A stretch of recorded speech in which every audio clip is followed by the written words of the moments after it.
Right, we are going to install STARLINK Satellite. So we have just got this. I've never done one of these before. So we are in rural France and we can only get ADSL. We can't get fibre broadband. So this is actually ridiculously cheap in France. I'll put some figures on the screen. I think it's like 40 euros a month, which is way cheaper than you can get Starlink in the UK. Now, Starlink, in theory, you can move with you. You can take it with you when you go camping. But this deal at 40 euros, you're linked to the house. Now, how it knows where you are, I don't know. But I guess if you deviate too far out of a region, it's going to clock that you're using it traveling. So this is supposed to be a stationary setup. So what do we get in the big box? You get a stand. Right, so you have got some, I guess you can put some pegs. You've got some holes here. It's a sort of cast aluminium stand. Point to note is it's got this little lug in the centre here. And this is the, oh my goodness, this is the dish. So the dish has got a slot and it pops in. And up its backside there, you plug one end of the cable. And that sends power up to the dish. Now, this dish is motorised. So when you power it up, apparently it's going to go, and I'm not sure, we're debating, but this apparently is a Generation 2 dish, and it may well also rotate. Now, because it's pointing at satellites in the sky, it's almost directly up. It'll be sitting at some angle like that, tilted slightly to the north. So that is the external component, and that's where the cable goes, all right?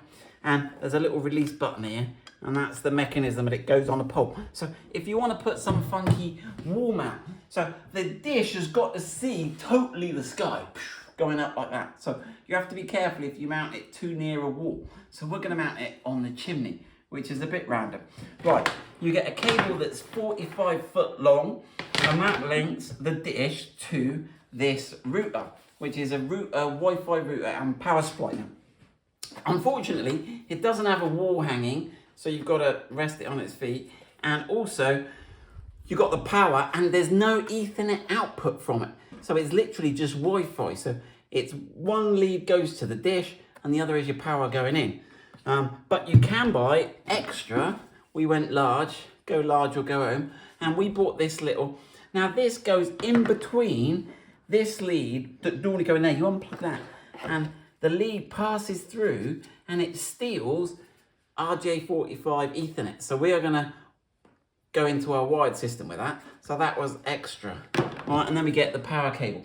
Right, we are going to go and route all this through our house, bolt that on the chimney, and then we'll come back. Now there is an app you can download, and you sort of hold it up to the sky, and apparently it tells you if there's a clear view of the sky. Now, I guess in some situations, if the obstruction is to the south, you're okay if it's to the north. Now, this depends whether you're in the north and south hemisphere as well. Right, let's get it installed and power it up and see what it does. We've got to get the app downloaded, and then I think the app is going to help do all that. Right, let's go. One slightly annoying thing on the cable is, remember, you've got to route this cable. Now, if you want to route it through floorboards and everything, it's quite a big cable. Now, this is the end that goes in the dish. Now, when you get it, ours was pre-plugged in the dish, but it does come out, and that end, so that's about 20 mil hole you got to drill. This end is rigid, so this is the end that goes in the Wi-Fi router. It would have been good if they could have made that one thinner as well, so that you didn't have to route it the one way. Right, so we've got a route from the inside going to the outside. Right. So this is the cable that comes from our dish. We've routed it all under the floor. We have got the out, so this then goes into the Ethernet adapter, and we've got that going into our router. Right, so this is going to go into the new Wi-Fi thingy-majig. So it's got this little hole under there. I'm going to walk that in. Oh look, it's all sort of triangular-ified, so it all goes out nicely. Right, now, count, put the power in. Yeah. Okay. They've got nice little sort of grommets, watery, dustproofy stuff on all the connections, which is quite nice. Right, that can sit on the floor. I'll make a little shelf to put it in there. Right, now, Mrs. Powerful's going to plug that in there. Boop. And I'm going to go and film and see what happens on the roof. Now, in theory, when it plugs in, it should. Now, I know it does its tilt, but does it also do a rotation? Now, do we need to do anything on the app as well? We'll have a look, but we're going to just try and see what happens when we first plug it in first. Right, so Caroline's gone down and turned it on. So let's have a look. So you can see the configuration I've got. So I'm right up on the top of the chimney. So I've got nothing. Now, hopefully, it's going to do some sort of power up and adjusting. Maybe it's just booting up. Nothing so far. It's mad, isn't it? All the satellites up in the sky there. Well, there it goes. It's done a little tilt. It caught me by surprise. Alright, it's doing a little scan. Now, is it going to rotate as well? Oh. Alright, it seems happy with that. So Caroline's controlling it with the app. We're going to have a look what screenshots the app came up with. But it looks like it's facing that way now. So you can see how it's quite upright. It's not like a traditional sort of satellite TV dish. It's pointing right up to the sky there. So it has rotated a bit. I'm pretty sure it has. It seems to have rotated a bit off square. But there we go. And we've got internet power, and it's going to have a look. You set the router up, you get the default STARLINK network, Wi-Fi network, and it's got no password, but on the app it asks you to set up a proper password and a Wi-Fi name, so you can give it a Wi-Fi name and set your password. And then it's got this quite cool thing on the app where you can walk around your house and it gives you a sort of map of your Wi-Fi coverage. But we've got like these 2-foot thick walls here, so you can see that on the yellow side is the side we've put the router, and then it sort of quickly goes.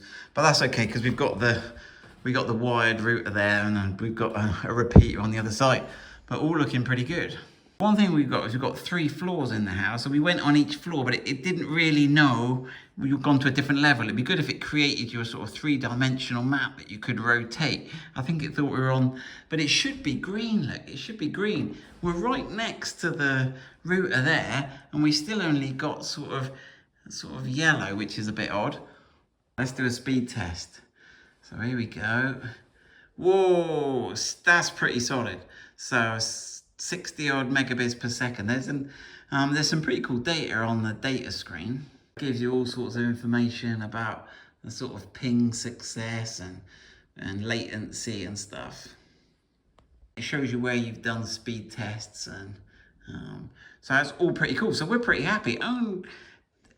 It only took, it took a while because we ran all the cables under the floor and stuff.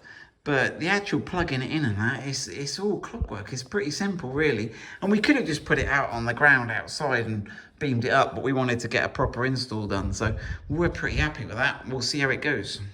This is cool. Check this out. It's got snow melt. So it must heat up the dish. Because the dish is quite horizontal, snow must collect on it. That's something people wanted on the Defender. Your radar gets blocked by the snow on the front grille. That's pretty cool. Right, so we've run a speed test on speedtest.net, look, and that's cranking up. We are right next to the router, but that's quicker than it was saying on its own thing. That's a crazy speed. There you go. Right, we've just let it settle for 15 minutes, and it did say it might get quicker, and now look, so this is more in line with that speedtest.net. We got 143 megabits per second. This thing is a flipping dream.